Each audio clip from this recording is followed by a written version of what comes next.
KBS 박대기 기자의 시선으로 경제의 과거, 현재, 미래까지 살펴보는 경제 대기록 시간입니다. 유튜브가 세상에 등장한 지 올해로 딱 20년이라고 하는데요. 우리 삶에서 이제 빼놓을 수 없는 플랫폼이 됐죠. 유튜브의 20년 변천사를 박대기 기자와 함께 살펴보시죠. 안녕하세요. 네, 안녕하십니까. 유튜브 많이 보세요? 네, 사실은 중독자죠. 요즘 뭐 빼놓을 수가 없죠. 네, 아마 먼 훗날 보면은 2020년대 지금은 유튜브의 시대라고 아마 기억이 될 겁니다. 그렇죠. 인간에게 가장 중요한 것 중 하나가 미디어인데 사실은 뭐 지상파 방송, 신문 이런 것들이 아니라 유튜브가 가장 크고 가장 중독적이고 가장 지배적인 그런 미디어가 됐습니다. 이제는 또 그 라디오 방송을 유튜브로 다시 보시는 분들도 많이 계시고요. 요즘에는 그 쇼츠라고 짧은 영상이 유행인데 20년 전에도 짧은 영상부터 올라왔다고요. 예, 그렇습니다. 사실 아무도 모르던 것도 명절이 방금 지나갔습니다. 2005년 4월 23일인데요. 딱 20년 전이죠. 지난주인데 그날 동물원에 있는 나, 미 앳 더 주라는 19초짜리 영상이 유튜브에서 올라갔는데 그게 유튜브 사상 처음으로 올라간 영상입니다. 그 유튜브 만든 사람이 올린 거. 자베드 카림이라는 개발자가 유튜브를 만들었는데 그 사람이 직접 올렸어요. 동물원에 가가지고 코끼리 앞에 서가지고 저 코끼리 코가 되게 크다 뭐 이런 말을 하는 별로 재미없는 19초짜리 영상입니다. 화질도 되게 안 좋고요. 그때 당시에는 19초짜리 짧은 영상을 한 게 뭐 쇼폼 만들겠다는 의식이 있었던 것이 아니라 워낙 그 장비도 부족하고 메모리도 부족하고 또 회선도 좋지 않았던 시절이기 때문에 긴 영상을 올리더라도 보기도 힘들었습니다. 그래서 19초짜리 짧은 영상이 가장 먼저 올라간 영상이었습니다. 근데 생각해보면 그 동영상 사이트가 유튜브가 처음은 아니었어요. 우리나라에도 많이 있었죠. 네, 그렇습니다. 우리나라에도 상당히 많이 있었고요. 저도 이번에 조사해보니까 숙명여대 안민호 교수라는 분이 쓴 글에 보면은 2000년쯤에 이미 자기들도 유튜브 같은 거 만들었다고 그래요. 이 올리브 캐스트라는 그런 동영상 공유 플랫폼이 있었다고 하는데 나중에 5년 뒤에 유튜브가 등장할 때 보니까 똑같더라 이런 말씀을 하시더라고요. 사실 이게 그런 서비스가 우리나라에 상당히 많이 있습니다. 여러분들 다 쓰시는 페이스북 같은 경우에도 사실 우리나라 싸이월드가 훨씬 더 앞서고 거의 비슷한 기능이었거든요. 하지만 싸이월드는 자본력 부족이라든지 또 해외 시장 진출 실패하면서 역사 속으로 사라졌지만 페이스북은 성장을 했는데 마찬가지 일이었던 것 같습니다. 이 유튜브 이전에도 비메오라는 그런 사이트도 있었고 지금도 이제 있는 사이트인데요. 네, 그런데 이제 유튜브처럼 이 구글이 지속적인 지원을 받지도 못했고 또 구글이 이제 여러 가지 사업적으로 성공을 하면서 같이 성장을 했던 것 같습니다. 이 등장 시점에 관련해서 좀 재밌는 얘기도 하나 있는데요. 이게 2005년에 등장을 했잖아요. 그 전에 2004년에 이 팝스타 자넷 잭슨의 가슴이 노출된 사고가 있었습니다. 그 미식축구 슈퍼볼 맞습니다. 그 결승전에서. 네, 맞습니다. 그 중간에 공연을 하고 되게 미국 전 국민이 보는 그런 이벤트잖아요. 가슴이 노출된 사고가 있었는데 그 뒤에 이제 이 영상을 찾아보려는 사람들이 많았는데 막 몰리면서. 당시에는 그런 영상 공유 사이트가 뭐 비메오가 있었지만은 별로 활성화되지 있지 않던 시점이었습니다. 그래서 아까 말씀드렸던 이 자베드 카림이 페이팔에 다니고 있었는데 이런 서비스를 만들면 좋겠다 싶어서 이 페이팔 동료들하고 같이 창업한 사이트가 바로 유튜브입니다. 되게 좋은 사건은 아니었습니다만 하여튼간 인간의 그 본성과도 같은 호기심 때문에 어떻게 보면 이 동영상 사이트에 또 열풍이 불었던 그런 사건이었고요. 근데 유튜브가 생기자마자 구글이 인수를 해버렸잖아요. 이게 참 보석이 될 거라는 걸 알았다는 거죠. 네, 그 점이 참 구글이 대단한 점인데요. 2006년 말에 유튜브를 인수를 합니다. 뭐 당시에는 적자투성인 회사였는데 당시 환율 기준으로 무려 1조 7천억 원에 인수를 했고요. 근데 유튜브가 생긴 지 한 1년 반 만에. 네, 1년 반 정도인 시점이었는데요. 1조 7천억 원에. 네. 그래서 뭐 아까 말씀드린 자베드 카림 같은 경우에는 순식간에 이제 엄청난 부자가 되고 뭐 이렇게 됐죠. 그리고 이제 2007년부터 바로 도입을 한 것이 광고 수익 일부를 제작자에게 나눠주는 시스템을 도입을 합니다. 이게 이제 혁신적인 아이디어였고 결국 유튜브의 성공을 부른 왜냐하면 크리에이터라는 직업을 만든 그런 결정이기 때문에요. 생태계가 만들어지기 시작한 거죠. 네, 그렇습니다. 이제 광고 수익을 받아가지고 유튜버랑 구글이랑 서로 나누는 그런 시스템을 만든 거죠. 그걸 유튜브 파트너 프로그램이라고 부르는데요. 결국은 이제 인터넷에 영상을 올리면 그게 돈이 된다, 돈을 벌 수 있다라는 개념을 처음으로 정립한 서비스가 되겠습니다. 그리고 2000년대 말이 되면은 아이폰이 등장을 하죠. 아이폰. 애플이 아이폰을 만들면서 본격적으로 스마트폰 시대가 열리고 그리고 누구나 스마트폰을 들고 다니면서 영상을 보고 또 촬영을 해서 업로드하는 시대가 열리면서 결국 그 유튜브가 날개를 달게 됩니다. 그래서 2020년대로 오면서 최근에는 쇼츠, 숏폼 같은 것들까지 결합되면서 성장은 계속되고 있는 상황입니다. 최진영님이 저도 집에서는 TV로 유튜브 연결해서 성공 예감 들어요. 이렇게 기자님들도 이제 친근하게 느껴지신다고. 그러니까 TV로 유튜브를 보시는 분들도 많고 그죠? 네, 모바일뿐만 연결하면 아니라. 볼 수 있으니까요. 전 세계적으로 이제 다들 쓰고 있는 플랫폼이 된 건데 2006년에 1조 7천억 원. 지금의 유튜브 몸값은 얼마나 될까요? 네, 최근 몸값은 785조 원에서 한 800조 원 정도 된다라고 분석이 되고요. 이 요 유튜브 하나만 삼성전자의 2배. 네, 그렇습니다. 실제로 매출도 77조 원 정도 나온다고 하고 가치는 이제 달러화 기준으로 인수 시점보다 333배 상승했다라고 합니다. 예. 그리고 구글에 의해서 세계 두 번째로 방문자가 많은 사이트고요. 지금까지 20조 개 넘는 영상이 업로드돼 있고 20조 개요? 예. 그 유튜버 숫자만 전 예. 전 세계적으로 1,000만 명이 넘는다. 이 1,000만 명이 하루 2천만 개의 영상을 올리고 있고요. 또 35억 개의 좋아요, 그러니까 뭐 전 세계 인구 절반이 좋아요를 한 번씩 누르고 와. 댓글은 1억 개가 달리고 있다라고 합니다. 하루에? 네, 하루에 댓글이 1억 개. 예. 좋아요가 30억 번. 네. 여러분도 누르고 계시죠? KBS 1라디오 유튜브 채널에. 예.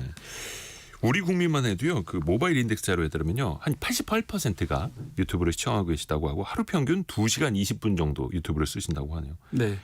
이게 진짜 우리 삶의 일부분이 이제 된 거죠. 네, 그래서 좀 너무 좀 중독되는 거 아니냐 이야기가 나오고요. 특히 유튜브는 우리나라 사람들하고 되게 인연이 깊습니다. 2010년대 초에 우리나라 한국 유튜버들이 먹방 콘텐츠를 만들고 게임 콘텐츠를 만들면서 그게 세계적인 장르가 돼버렸습니다. 예, 지금도 이제 활발하게 활동하는 세계 여러 먹방이 있는데 그 오리지널은 한국에 시작이 됐고요.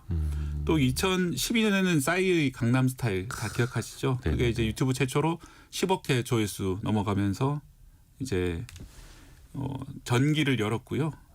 또 뭐 브이로그라든지 예능, 취미, 학습 이런 것들도 상당히 우리나라에서 시작한 것들이 많기 때문에 네. 우리나라랑 상당히 깊은 관계를 맺고 있습니다. 처음에는 남 뭐 먹는 거를 왜 쳐다봐? 남 게임하는 걸 좀 왜 봐? 이랬었는데 네. 이제 그게 하나의 장르가 됐고 우리나라가 오리지널이었고요. 그 싸이의 강남스타일도 이야기하셨는데 진짜 우리나라 콘텐츠가 유튜브를 또 키우기도 했습니다. 네, 그렇습니다. 싸이 강남 스타일도 그렇고요. 뭐 케이팝 다양하게 있지만 아기상어도 그랬죠. 예, 아기상어 같은 경우에는 최초로 100억 회 조회수를 넘긴 콘텐츠인데 지금 나가고 있는. 네. 중독성이 너무 심해가지고. 예, 그렇습니다. 지금은 150억 회를 넘겼습니다. 그 정도로 유튜브 전체 모든 콘텐츠 중에서 역대 1위를 질주를 계속하고 있는 끝없이 150억 질주를 하고 회면 있고요. 전 세계 인구가 2번씩은 봤다는 거 아닙니까? 네, 그리고 산술적으로. 예, 핑크퐁이 만든 것인데 핑크퐁 그 구독자도 2억 5천만 명이 넘는 그런 지경으로 요거는 이제 아기 키우는 집에서는 다들 공감하실 겁니다. 거의 무한 반복 아닙니까 집에서. 그리고 또 새로 태어난 아기들은 이게 또 새로운 문물로 받아들이게 되고. 네. 이게 구독자들 입장에서 보면 그냥 영상을 보기만 하는 것뿐인데 기업의 수익은 그럼 어디서 나는 어떤 구조인지도 좀 알려주세요. 네, 가장 큰 건 광고 수익이죠. 예. 이 영상 시작 전이라든지 영상 중간 또 영상 끝날 무렵에 또 광고가 뜨잖아요. 그러면 그 광고 수익을 유튜브 혼자 먹지 않고 유튜버랑 이제 구글이랑 반 정도씩 나눠서 네. 45대 55다 이런 얘기가 있는데 뭐 그 정도씩 나눠 가지고 유튜버한테 지불을 해주고 또 나머지는 이제 플랫폼을 유지하는 구글이 먹고 하는 식으로 이제 광고 수익을 많이 받게 되고요.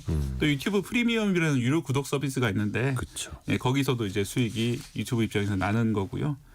또 채널 멤버십이라고 그래서 특정 채널에 이제 구독하는 서비스도 있습니다. 뭐 그런 것도 유튜버하고 구글로 나눠 먹고요. 슈퍼챗 뭐 이런 것들을 통해서 다양하죠. 결국은 이제 플랫폼을 하는 구글에서 이런 식으로 여러 가지로 많이 떼가기 때문에 뭐 우리 속담에도 그런 게 있지 않습니까? 그 제주는 곰이 피우고 돈은 왕서방이 가져간다 이런 네. 얘기처럼. 딱이네요. 네, 그래서 이제 구글이 너무 왕서방 역할을 하는 것이 아니냐 이런 뭐 질타도 많이 나오고 있는 상황입니다. 제주는 유튜버들이 부리고 돈은 이제 구글이 더 많이 벌어가고. 네. 근데 또 그게 또 플랫폼의 힘이기도 하고요. 근데 이게 다 그 명만 있느냐? 암도 있습니다. 20년 동안 논란도 많았어요. 네, 그렇습니다. 뭐 독과점 논란 이런 것들이 대표적이 되겠고요. 미국 법원에서도 지금 소송이 이루어지고 있고요. 구글이 온라인 광고 시장 기술 시장의 3개 부분 중에서 2개에서 이 불법적인 독점을 하고 있다. 네. 원래 이제 검색 광고만 독점이 문제였는데 지금은 이제 유튜브 관련된 그런 기술들도 독점이 많이 이루어지고 있고요. 그렇죠. 사실 뭐 전 세계 동영상 플랫폼을 독점하고 있다시피 하기 때문에 아까 이제 유튜버 수익 문제나 이런 것들도 과연 이게 온당한 수익 배분인가? 불투명해요. 네, 불투명합니다. 예. 사실은 이제 조회수 1회가 1원 정도 준다고 이제 알려져 있거든요. 예를 들어서 이제 이 영상을 한 10,000명이 보시면 이제 10,000원의 수익이 나오는 건데 유튜버한테 가는 수익이요. 네. 그럼 이게 이제 구글이 과연 2만 원을 벌어서 10,000원 정도 우리한테 주는 것인지, 알 수가 없죠. 예, 아니면 훨씬 더 많이 버는 건지 알 수가 없고요. 그리고 1회가 1원이라고 말씀드렸는데 과거에는 1회가 2원 정도였거든요. 근데 좀 갈수록 낮아지는 게 아니냐 이런 의심이 되는 그런 상황입니다. 그러니까 구글이 일방적으로 낮추더라도 유튜버들은 할 말을 못 하고 네. 일단은 그냥 구글이 주는 대로 받아라. 그러면 아이고 감사합니다. 네, 이게 또 다른 현실이기도 플랫폼으로 하고. 갈 수도 없고 네, 다른 플랫폼들 물론 시도들이 뭐 예를 들어 네이버 같은 경우에 치지직 같은 걸 만들고는 있습니다만 훨씬 규모도 적고 생태계가 없기 때문에 그렇습니다. 그리고 아까 권인숙님이 확인되지 않은 주장들이 너무 많아서 유튜브 볼 때 꼭 크로스 체크를 해야 합니다. 이렇게 알려주셨는데 네. 사실 이게 유튜브 때문에 벌어지는 사회적으로 안 좋은 현상도 많잖아요. 네, 그렇습니다. 이게 필터 버블이라고 그러는데요. 유튜버는 알고리즘을 통해서 이렇게 계속 영상을 추천해 주는 식으로 굴러갑니다. 그렇죠. 이 유튜브 알고리즘은 결국 그 이용자를 끝없이 유튜브 안에 가두는 것이 목적이기 때문에 예를 들어서 이 사람이 이 음모론을 좋아한다고 그러면 그 음모론에 관련된 영상을 끝없이 계속해서 틀어주는 겁니다. 그래야 이 사람이 유튜브를 안 떠나잖아요. 네. 네, 그런 알고리즘이 돌고 있기 때문에 결국은 음모론이 더 확대 재생산되는 그런 틀이 되는 겁니다. 계속 확증 편향에 빠져버리게 되고 예.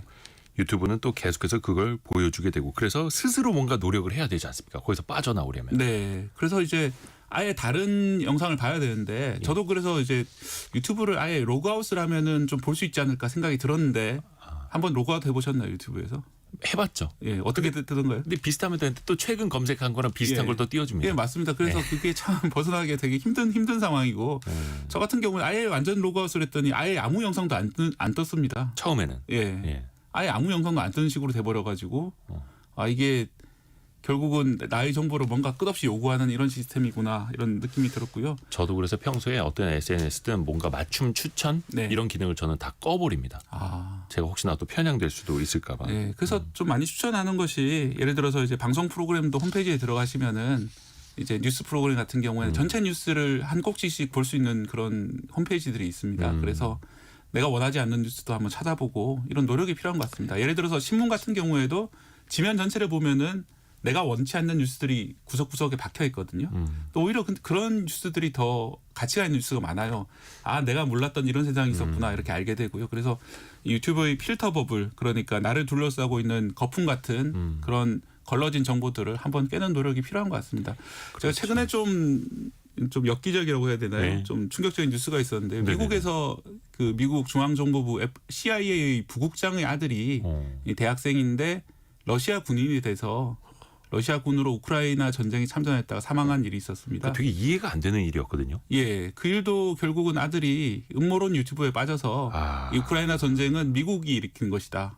또 우크라이나가 일으킨 것이지 러시아는 잘못이 없다. 이런 식으로 되는 영상들에 많이 빠져 있었다고 그래요. 동료 증언에 따르면요. 우리나라에서도 서부지법 폭동 사건이라든지 뭐 비슷한 일들이 있었습니다만 이런 식으로 이제 확증 편향을 만들어주는 유튜브의 문제가 있기 때문에 이런 것들을 좀 개선해야 되고 개인의 각성이 아니라 결국은 제도적으로 유튜브가 그런 사악한 알고리즘을 쓰지 못하도록 이 법적인 강제도 필요해 보입니다. 그러니까 내가 들이마시는 공기, 내가 먹는 음식이 내 몸을 만들듯이 네. 내가 보고 듣는 콘텐츠가 내 정신을 만들 수도 있다는 걸 꼭 아셔야겠죠. KBS 박대기 기자였습니다. 고맙습니다. 감사합니다.